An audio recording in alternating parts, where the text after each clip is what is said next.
इसमें हमें थर्मोकपल की भी ज़रूरत नहीं है। अब इसका ये जो सेल लगा हुआ है, अगर ये भी ख़राब है तो ख़राब सेल के साथ भी हम इसे चला सकते हैं। बिना थर्मोकपल के, बिना सेल के हम इसे डायरेक्ट चला रहे हैं, क्योंकि हमारे यहाँ गैस इस हद तक कम हो जाती है, इसका पायलट बिल्कुल भी काम नहीं करता। और जब पायलट काम नहीं करता तो गीज़र काम नहीं करता, और हम सारी सर्दी बिना गर्म पानी के ही गुजार देते हैं। अब जितनी भी गैस आएगी हमारा गीज़र ऑन रहेगा, हम गर्म पानी यूज़ कर सकेंगे। अस्सलाम वालेकुम फ्रेंड्स, आज हम गैस के लो प्रेशर की वजह से स्टोरेज वाले गीज़र के बार बार बंद होने और दोबारा ऑन ना होने के एक बहुत बड़े मसले का हल लेकर आए हैं। सर्दी के आगाज से ही गैस की लोड शेडिंग की वजह से गीज़र भी अपना काम छोड़ देते हैं। गीज़र इंस्टेंट हो या स्टोरेज वाला, गैस के मुनासिब प्रेशर पर ही चलने के लिए डिजाइन किए गए हैं। स्टोरेज वाले गीज़र में गीज़र को ऑटोमेटिक ऑन ऑफ करने का सारा दारोमदार इसके इस पायलट पर होता है, जो सिर्फ और सिर्फ गैस के सही वाले प्रेशर पर ही काम करता है। गैस के कम प्रेशर पर ये फ्लेम कम होने की वजह से बुझ जाता है, और अगर एकदम प्रेशर बढ़ जाए तो ये छोटा सा फ्लेम हवा के प्रेशर से बुझ जाता है। जिस तरह इस वक्त इसका पायलट का फ्लेम ऑन है, लेकिन मैंने इधर से इसका पुश बटन पुश किया हुआ है। अगर मैं इसके पुश बटन को छोड़ूंगा तो ये फ्लेम बुझ जाएगा।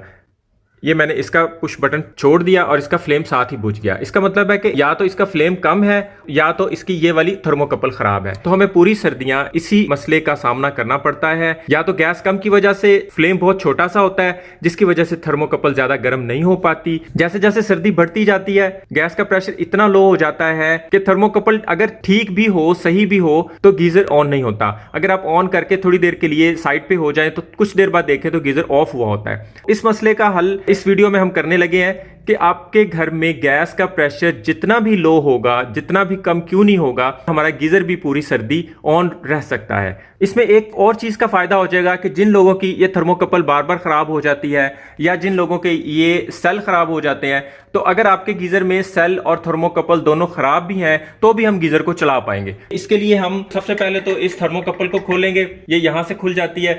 मैंने बारहा आपको ये तरीका मुख्तलिफ वीडियोस में दिखाया हुआ है। इसे पल्स भी कहते हैं। इसे गीजर की नब्ज ही समझा जाता है कि अगर ये चल रही है तो आपकी गीजर की सांसें चल रही हैं, ये बंद हो गई तो गीजर भी बंद हो गया। इसे हम एक दफा यहां से निकाल लेंगे, बल्कि हम इसके अंदर से पायलट के पास से भी इसको बाहर निकाल लेंगे।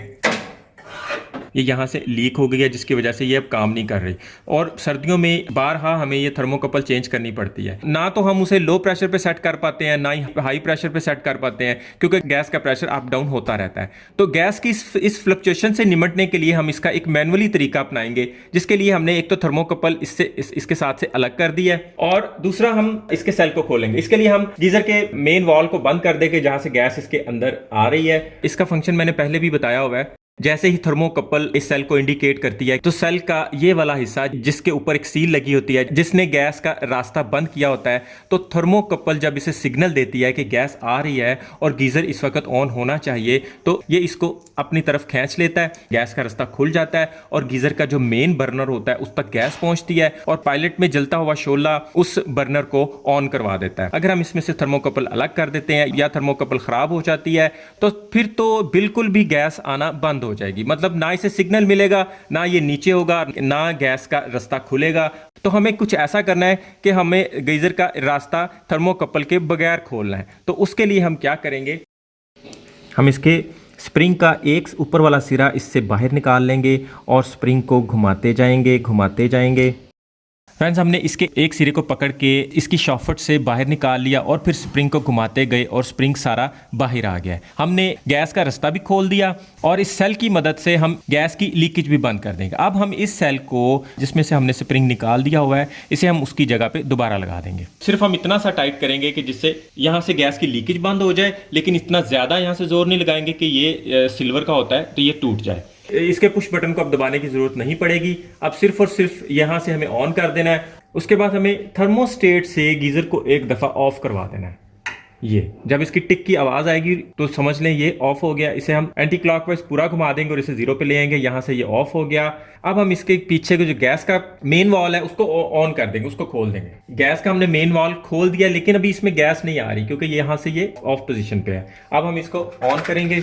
अब इसके पायलट का कोई सीन नहीं है, पायलट को हम ऑन नहीं करेंगे, डायरेक्ट हम इसके बर्नर को ऑन करेंगे। जैसे ही हम इसके पास फ्लेम लेके जाएंगे तो हम इसके इस वाले थर्मोस्टेट को यहां से ऑन करवाएंगे। ये जैसे यहाँ से ऑन हुआ, ये हमारा फ्लेम ऑन हो गया। इसका पायलट ऑन हो या ऑफ हो उससे हमें कोई फर्क नहीं पड़ता। हमारा गीजर जितनी भी गैस कम क्यों नहीं होगी, ये ऑन ही रहेगा, इसका फ्लेम बंद नहीं होगा, ये बुझेगा नहीं। इसका गैस का प्रेशर इस वक्त भी कम है, लेकिन मैं इसे और कम करके देखते हैं। फ्रेंड, नॉर्मली अगर इतनी गैस आ रही हो तो इसका पायलट ऑफ हो जाता है और गीज़र भी ऑफ हो जाता है, लेकिन यहाँ पे आप देख सकते हैं कि इतनी गैस पे भी हमारा गीज़र ऑन है। अगर ये 2-4 घंटे इस तरह ऑन रहे तो हमें उबलता हुआ पानी भी मिल सकता है। इसका पायलट के साथ कोई लिंक नहीं है। इसे हम इस जगह से भी बंद कर सकते हैं और यहाँ से भी बंद कर सकते हैं। इसे हमने वार्म पे यहाँ पे सेट कर दिया है तो ये वार्म पे आके ऑटोमेटिकली बंद हो जाएगा। लेकिन अगर कुछ होगा नहीं तो वो ये होगा कि ये एक दफ़ा बंद होने के बाद दोबारा ऑन नहीं होगा। जब ये बंद हो जाए तो हमें इसके वॉल को, मेन वॉल को पीछे से बंद करना पड़ेगा। बस इसमें सिर्फ और सिर्फ हमें इस बात की एहतियात करनी पड़ेगी कि जब ये बंद हो जाए तो ये दोबारा ऑन नहीं होगा। आप सोचेंगे कि अगर ये बंद हो जाएगा तो इसका मेन वॉल तो पीछे से खुला होगा, इसकी गैस तो लीक नहीं होगी। तब तक इसकी गैस लीक नहीं होगी जब तक इसका ये वाला थर्मोस्टेट दोबारा ऑन नहीं होगा। मतलब अगर आपने वार्म पे किया हुआ है और इसके अंदर पानी गर्म होके ये ट्रिप हो गया हुआ है, ये बंद हो गया हुआ है, अब ये दोबारा तभी इसके अंदर गैस आएगी जब आप ये गर्म पानी यूज कर लेंगे। जब आप गर्म पानी यूज करेंगे तो थर्मोस्टेट का सेंसर गीजर को दोबारा ऑन करवाएगा, तो इसके अंदर से ये थर्मोस्टेट गीजर के अंदर गैस भेजना शुरू कर देगा। लेकिन हमारा पायलट ऑन नहीं होगा तो फ्लेम ऑन नहीं हो पाएगा। तो जैसे ही गीजर का पानी थर्मोस्टेट के टेम्परेचर के मुताबिक गर्म होने के बाद ट्रिप कर जाए तो एहतियातन आप इसका ये वाला मेन वॉल्व बंद कर दिया करें। बस इतनी सी एहतियात है। आप इसे ऑन करके बेशक सारा दिन पानी यूज करते रहें, गीजर में से पानी निकलता रहेगा, पानी यूज होता रहेगा, तो गीजर इसी तरह चलता रहेगा। बेशक इसमें थोड़ी सी भी गैस हो, ज्यादा गैस आएगी तो ये ज्यादा फ्लेम पे चलना शुरू हो जाएगा, कम गैस आएगी तो ये लो फ्लेम पे चलना शुरू हो जाएगा। इसमें किसी भी पायलट वगैरह की सेटिंग की, किसी भी चीज की कोई परेशानी नहीं होगी, कोई टेंशन नहीं होगी। मिसाल के तौर पे आप नहाने जाते हैं तो आपको ये परेशानी नहीं है कि आप नहा रहे हैं तो गीजर पीछे से बंद हो जाएगा और इसकी गैस ऑन हो जाएगी और गैस निकलना शुरू हो जाएगी। ऐसा कुछ नहीं है। चलते हुए गीजर के साथ आप जब नहाने चले जाएंगे तो जैसे जैसे पानी इसमें से निकलता जाएगा, नया पानी आता जाएगा, तो गीजर बंद नहीं होगा, गीजर चलता ही रहेगा। गीजर अपने थर्मोस्टेट के टेम्परेचर के मुताबिक बिल्कुल ट्रिप भी करेगा, कोई मसला नहीं है। यानी ये नहीं होगा कि पानी ज्यादा उबलने लगेगा, कोई खुदा ना खास्ता ब्लास्ट हो जाएगा, ऐसा कुछ नहीं होगा। जितना आपने टेम्परेचर अपने इस थर्मोस्टेट पे सेट किया होगा उतने टेम्परेचर पे आके वो ऑटोमेटिक ट्रिप करेगा, ऑटोमेटिक बंद हो जाएगा। अगर आप इस थर्मोस्टेट को फुल पे रख लेंगे तो गीजर फुल गर्म होके यहां से ट्रिप करेगा। अगर आप इसको लो पे रखेंगे तो गीजर पानी को कम गर्म करके ट्रिप करवाएगा। और फ्रेंड्स, आपने इस सेल में से निकाले गए स्प्रिंग को कहीं संभाल के रख लेना है। जैसे ही मौसम चेंज हो और गैस का प्रेशर स्टेबल हो जाए, गैस का प्रेशर आपको लगे कि अब ठीक आ रहा है, तब आप दोबारा इसके अंदर वो स्प्रिंग ऐड कर सकते हैं और दोबारा से थर्मोकपल, अगर आपकी सही है तो सही वाली लगा दें, अगर वो खराब थर्मोकपल निकाली है तो नई ला के लगा दें और इसमें थर्मोकपल लगा के आप इसे दोबारा से ऑटोमेटिक चला सकते हैं। मतलब ये खुद ही बंद होगा और खुद ही चलेगा। मैंने पिछले सीज़न में ये स्प्रिंग निकाल के और थर्मोकपल को भी निकाल दिया था और गर्मियों में भी गैस की लोड शेडिंग रही, इसलिए पूरा सीज़न इसी तरह चला। किचन में पानी यूज़ होता था, बाथरूम में पानी यूज़ होता था और सारा दिन हमें ये बंद करने की ज़रूरत नहीं पड़ती थी। गैस का प्रेशर इतना होता था कि ये लो फ्लेम पे सारा दिन भी चलता रहता था और हमें जब भी पानी की ज़रूरत पड़ती थी गर्म पानी ही मिलता था। बस एहतियात के तौर पे रात को हम इसका मेन वाल्व बंद करके सोते थे। फ्रेंड्स, गीजर के मतलब किसी भी पार्ट को ऑनलाइन खरीदने के लिए आप डिस्क्रिप्शन में दिए लिंक या व्हाट्सएप के नंबर पर राब्ता कर सकते हैं। सो उम्मीद है आज की वीडियो भी आपको बहुत अच्छी लगी होगी और सर्दियों में आपके बहुत काम आएगी।